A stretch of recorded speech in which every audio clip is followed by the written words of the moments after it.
Hello and welcome back to another installment of PokeFodder. And today is, well, it's basically the end of this team event.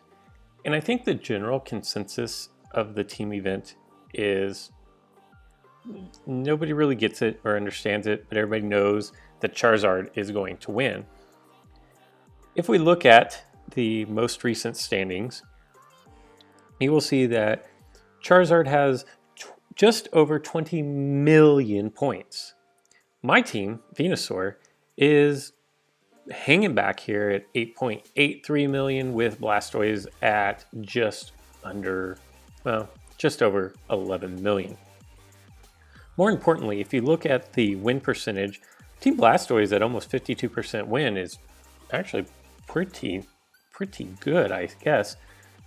I'm kind of surprised because I do know that if you look at Venusaur at 49% win, that number surprises me. And the reason why is because I know that almost all of the in-guild is Venusaur. And I'm pretty sure that a lot of the really good Japanese players are Venusaur as well.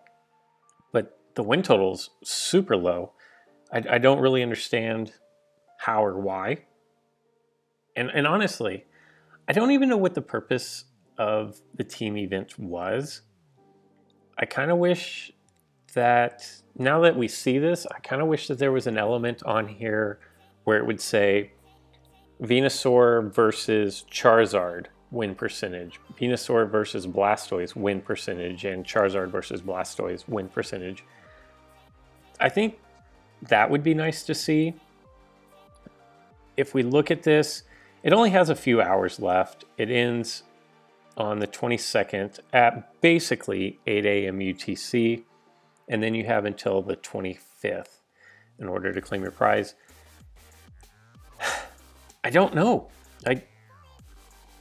Other than just issuing, I'm trying to figure out what the purpose of all this was. Other than just issuing extra resources like cubes, ingots, and metals, I don't know.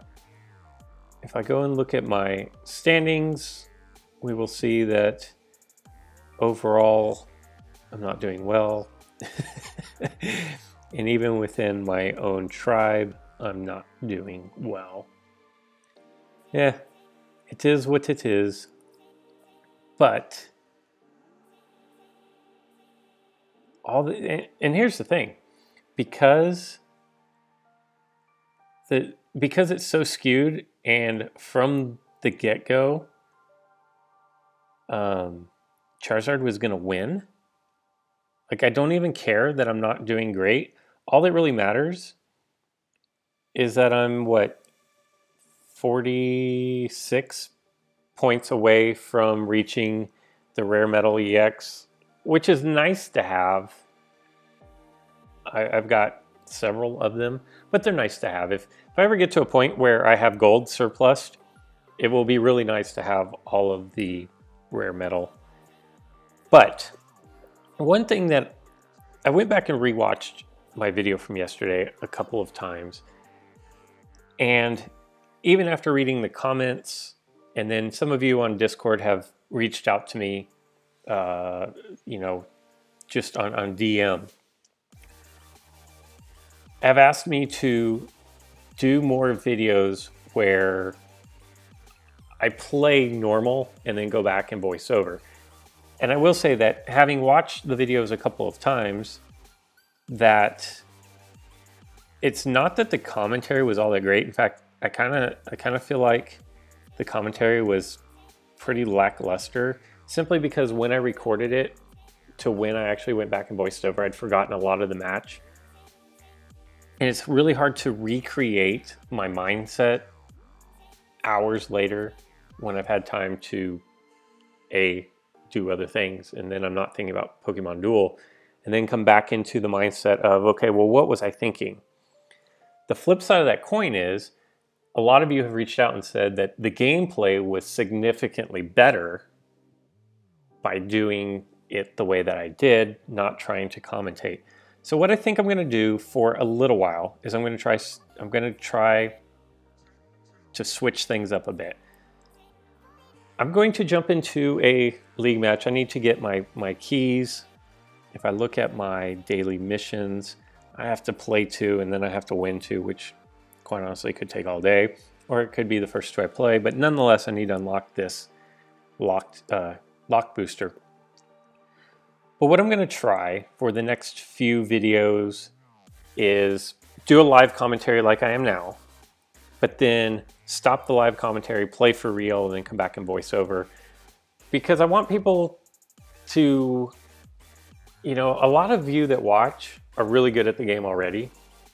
And so maybe you don't necessarily need the strategy tips as much, but then there are still newer viewers who are still learning the game that kind of want more insight into strategy, but still want to see higher level play and not silly mistakes that I will inevitably make when I play while talking over the video. So if I'm doing ranked games or whatever, then that's how I'm going to do it. If I'm doing like a Pokemon Spotlight or something, then I may just keep voicing over, or I may just keep it the way that I have been doing it, where I do live broadcasts during the match. So that is what we're going to do. That's going to be the end of the live commentary as I jump into a league match. Hopefully it's a good one, and I'll join up with you in a second. So we have our opponent here, and it's YY. I guess that's a new clan or guild. I'm not entirely sure. I don't recognize it. And it's pretty much a mirror match here. And I will tell you that this game goes on a lot longer than it should. There's a change I want to make in my deck, and I did not remember that I wanted to make the change, and it's actually to my plates. I want to add in a hurdle jump. And I didn't realize it until after I'd started this match. And it really has no bearing on the outcome, but just know in future videos that I may be running the hurdle jump instead. I come out and do my standard open against anything that's not a Cosmo energy deck, where I will use Entei's 3 MP off the bench to my advantage to put a stronger Pokemon on the inner square is what I call it, and then flank it with the Sceptile. And which Pokemon I put on the opposite inner corner just varies on what my opponent is running. Again, I move Zapdos on the back row, and I need to get out of the habit of putting Zapdos on the back line, because with basically the built-in X attack feature of Coco, I need to have him more out on the front line doing more attacking. Continue on here. This is really just kind of a standard opening, trying to set up matchups, but also not let my opponent get the matchups that they want. I move Blaziken here to prevent Virizion from doing the hop over Typhoon Slash, and I deterred him. If he had gone through and done that, then if he did Typhoon Slash, then it would have been a 1-for-1 exchange that I'm kind of okay with. Although I do have 2 gold attackers on the back row, so the likelihood of him continuing on to try to get to my gold Virizion is pretty low. As soon as I had moved Blaziken up 2 spots instead of just 1, I had a feeling he was going to come out and try to attack with Zapdos. Zapdos and Blaziken are about a 50-50 matchup. So in hindsight, I probably should have just moved up 1. And as you can see, I realized while setting up that I want to get Zapdos out on the offensive. And so that's why I took him around the corner. Now here, this is a play that will come back later and be kind of a critical play. I should have used Mew and put it on top of my goal, and you'll find out why here in just a minute. I set up the trap for Mew, And I don't know what he was doing there other than setting up the trap, the Typhoon Slash for Entei. But I'm not even going to give him the chance to do that because I'm going to surround his Mew and then put his goal in danger. Although it's not in a lot of danger because he has plenty of Pokemon and he is running Gold Block. But this forces him to abandon the plan that he wanted to do and do what I want him to do, which is play defensive. I decide to go ahead and attack his goal because the earlier I can force him to burn his Gold Block, the better it is later on down the game. I come in with a double chance because I really want to get this knockout. He rolls a 69 and I roll the blue and I decide to respin. And in hindsight, if he had rolled the 30, I think respinning was the right move. But because he rolled the 69, I think it was the wrong move. I would have the only thing I could have done was re-roll blue, which I already had, or I could have rolled the white. Everything else was going to be a loss, and I think looking back on it, that I made a bad decision there. Again, I have a chance to put Mew on goal, and I don't. And again, that is a bad decision, and you'll find out, I think, on my next roll. I had thought about moving Mew over to attack Blaziken, but then I noticed that I couldn't reach. Now here's where I mess up. I attack here with a Pokemon within 3 steps of my goal and my goal not covered. He rolls blue, and that should have been game.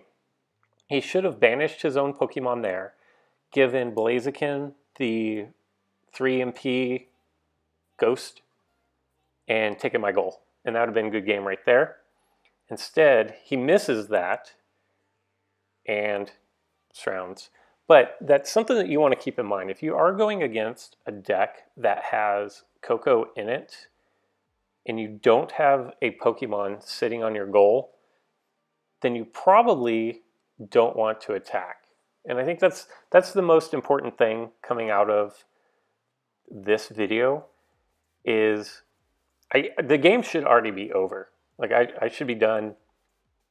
I mean, it's not looking good for me right now anyways, but the game should already be over. And for a 3,600 player, he should have completely exposed that misplay. And that's something to look forward to. If you are running Coco, look for those opportunities, because if someone at 3,600 is missing it, then chances are people all the way leading up to 3,600 rank and higher. The people that are lower than that, like I'm at 34, but the majority of the people aren't 36 and higher. That's a play that was really easy to pick off and take the free win. So anyway, keep plays like that. Look for those opportunities when you're playing your game, and it'll help you pick up 20, 15, 20, 25 points here and there. So here I am. I still have my goal block, and I can get Mew all the way over. So I decided to go ahead and attack Coco with Sceptile, which should be a pretty easy win. Again, just if you are taking note, I've only knocked out one Pokemon. I surrounded Mew, and then he max revived him. But Blaziken is the only one that I've knocked out so far. Just if you're keeping note. I figure I have nothing to lose by attacking Coco. And Sceptile really should knock out Coco fairly easily. I don't know what the odds are, and I'll have to look them up. But that was something that I figured should have been a pretty easy knockout, and it wasn't. So now I'm forced to move my Mew over. I still have my long throw, and the reason why I attacked Coco to begin with is because I knew he was going to take over my entry point if I didn't, and my only other move was to take Mew and throw it on my goal. Didn't know exactly who to long throw out. It definitely was never going to be Coco. And, you know, Blaziken and Zapdos, they're kind of this, you know, neither one of them is super, super reliable. I would have rather been able to throw Entei or Sceptile out there. but I didn't have those options because they were already inconsistent and got knocked out. And I chose Blaziken just because Blaziken can single-handedly win a match for you with between the 130 damage and the 3-star kick, Cyclone kick. But his Coco Rose Blue, again, I don't remember what his Coco, what level it was, but I don't think it was above 4. I think it was 4 maybe. And again, I just cannot get a roll to go my way. And I think you guys can kind of see where this is headed. I've won one roll the entire match. I've knocked out 2 Pokemon, and one was on a surround. This was a nice play by my opponent. Again, his Coco only rolls blue, I guess. I try X attacking. I mean, it's pretty much good game at this point. I'm gonna have to get super lucky, and then I roll blue and just concede the defeat. No reason to continue on when it was going to be an uphill battle and I was going to have to start winning rolls, and I hadn't won anything yet. So we are going to go down in defeat, and you know, sometimes the rolls just aren't going your way, and that's just the way it is sometimes with RNG. Wow, so that really was not even a game. I won one roll, and that was Mew against Blaziken, and it took 2 tries to knock him out, and that is an absolutely hard counter. Some games are just like that. I hope you enjoyed it. That's all that we got for today. And does this pop up for anybody else, though? This pops up for me all the time, and I don't know why. Like, I get it when there's something new to pop up, but just to pop up every day doesn't, I don't know why it does that.